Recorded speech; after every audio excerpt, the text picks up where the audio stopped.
I'm Bill Moyers.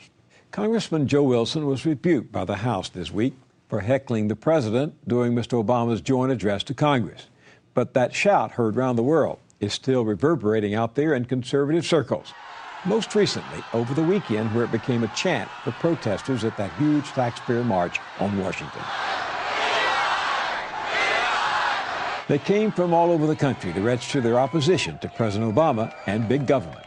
Because we're tired of the spending, tired of the lies that are going on, and we want to take our country back. Their anger was palpable at taxes, wasteful spending, health care reforms they feared would lead to a nightmare bureaucracy. But there were sinister fears, too, as protesters equated their president to dictators like Stalin, Mussolini, Hitler, and Saddam Hussein. Who do you think is more dangerous, Al-Qaeda or Obama? Obama. Obama's more dangerous than Osama? Absolutely. Why? Why? He's trying to change the country from within. We can fight Al-Qaeda. We can't kill Obama. The sentiments got even uglier. I'm afraid he's going to do what Hitler could never do, and that's destroy the United States of America. Max Blumenthal, author of Republican Gomorrah, waded into their midst to sample opinions. And what is the Obama revolution? Like, what's going to happen? Similar to Germany, as Hitler did. He took over the auto industry, did he not? He took over the banking, did he not? And Hitler had his own personal Secret Service police. Acorn is an extension of that. So you're saying if the government eliminates Social Security and Medicare, then you'll get out of the program? No, I said if they get out of my life.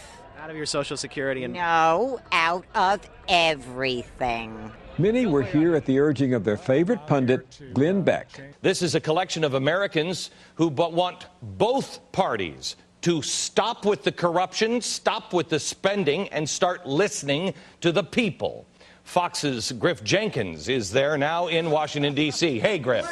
Glenn, it's unbelievable. Thousands and thousands of people. Look at this crowd right there. You guys got something to say to Glenn Beck? They were obviously having a good time, and they kept it up, even when the other side showed up to protest them in the guise of that satirical group from the left who called themselves Billionaires for Wealth Care. Less health, more wealth. Less health, more wealth. Less health, more wealth. Their motto, if we're not broke, don't fix it. And they had come to thank the marchers for protecting health care industry profits. You fight for us! You fight for us! None of these marchers were billionaires, real or imagined, and they seemed genuinely upset over the unchecked growth of government. But there was more to this march than meets the eye, as there always is in politics. That's a story the press missed. Now, put your hands together and welcome the chairman of FreedomWorks and former House Majority Leader, Dick Armey. Dick Armey is chairman of the advocacy group FreedomWorks, the main organizer of this protest. They played a big role in launching those so-called taxpayer tea parties last April and the town hall disruptions in August. We protect and cherish freedom because it is precious in its own right, but because it works. So let's give them a message. Freedom works. Freedom works. Thank you for letting me be here. Just who is Dick Armey? For one thing, he's one of the most ardent opponents of President Obama's health care reform. It's certainly the largest hostile government takeover in the history of the country, 1/6 of the entire economy, and it's the most intimate. I mean, you have people on the streets today, real people, that are saying, am I going to, in fact, end up with a decision regarding how my liver infection is going to be treated in the hands of somebody in a bureaucracy with a degree in sociology? That kind of exaggeration is an old tactic for Mr. Armey, who recently told The Economist magazine, politics is about 97% fiction and 3% imagination. He should know. 16 years ago, Dick Armey was a Republican congressman from Texas who teamed up with a Republican congressman from Georgia, Newt Gingrich, to kill President Bill Clinton's health care reform.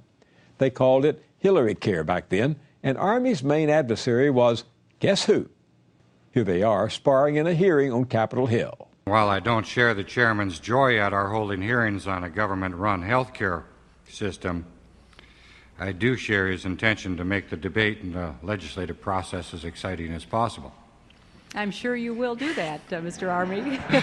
We'll do the best we can. You and Dr. Kevorkian, I think, right?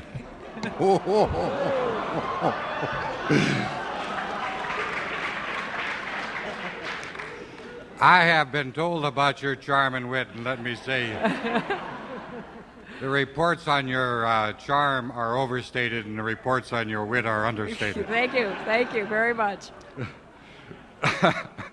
After defeating health care reform, Dick Armey and Newt Gingrich crafted the Contract with America, paving the way to the Republican takeover of Congress in 1994. Today, we Republicans are signing a contract with America. We pledge ourselves in writing to a new agenda of reform, respect, and renewal. Gingrich became Speaker of the House and Armey the House Majority Leader. But they did nothing about health care except let its costs soar, while their corporate backers reaped huge profits. Since then, costs have more than doubled and are escalating now at twice the rate of inflation. There were around 39 million Americans without health care coverage then. There are more than 46 million now. And Dick Armey, he retired from his government job to lead an advocacy group called Freedom Works, which is out to torpedo health care reform once again. Curiously, they refuse to disclose their corporate donors. They say they want to protect against aggressive attacks on companies who people have claimed are donors but aren't even donors. Got that? But here's the catch. Something these marchers who came to Washington at Army's urging could hardly be expected to know. For most of his adult life, their leader has benefited from just the kind of government tax-supported health care he's fighting to keep them from having too. When Dick Armey taught economics at the University of North Texas for 13 years, his health insurance was administered by the state and supplemented by the taxpayers. When he was elected to Congress, he was covered by the Federal Employees Health Benefit Plan. And when he retired from Congress 18 years later, he was insured by that plan until he turned 66 and Medicare, another government program, kicked in. All the time, he's been making some $500,000 a year working for Freedom Works and raking in lobbyist fees amounting to what he recently called a darned handsome pile of dough. You can't blame him for keeping his government health plan. It's great. It gave him a lot of options, dozens of private insurers to choose from, and with 8 million members in it, the federal government's got the muscle to negotiate some of the best premiums and drug prices in the country. That's not all. Taxpayers subsidize these federal health insurance plans by as much as 75% of the premium cost. Beneficiaries, including members and retired members of Congress like Dick Armey, pay their share of the premiums with pre-tax dollars. Not bad. Now get this.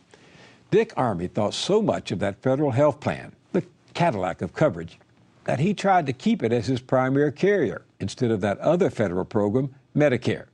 Mr. Armey wanted an option, a government option. How about that? But he couldn't get out of Medicare without losing his Social Security. They're hitched together. You give up one, you give up both. So he's suing to divide the two. And now he says he's happy to buy his health insurance on his own. Why not? He's got that pile of dough. And there's the rub. Dick Armey is the epitome of those people with power and privilege who are insured against the vicissitudes of life and want no government assistance for any suffering except their own. And all those members of Congress sitting there doing the president's speech last week, Joe Wilson included, they too have Cadillac federal coverage subsidized by tax dollars. That's no lie.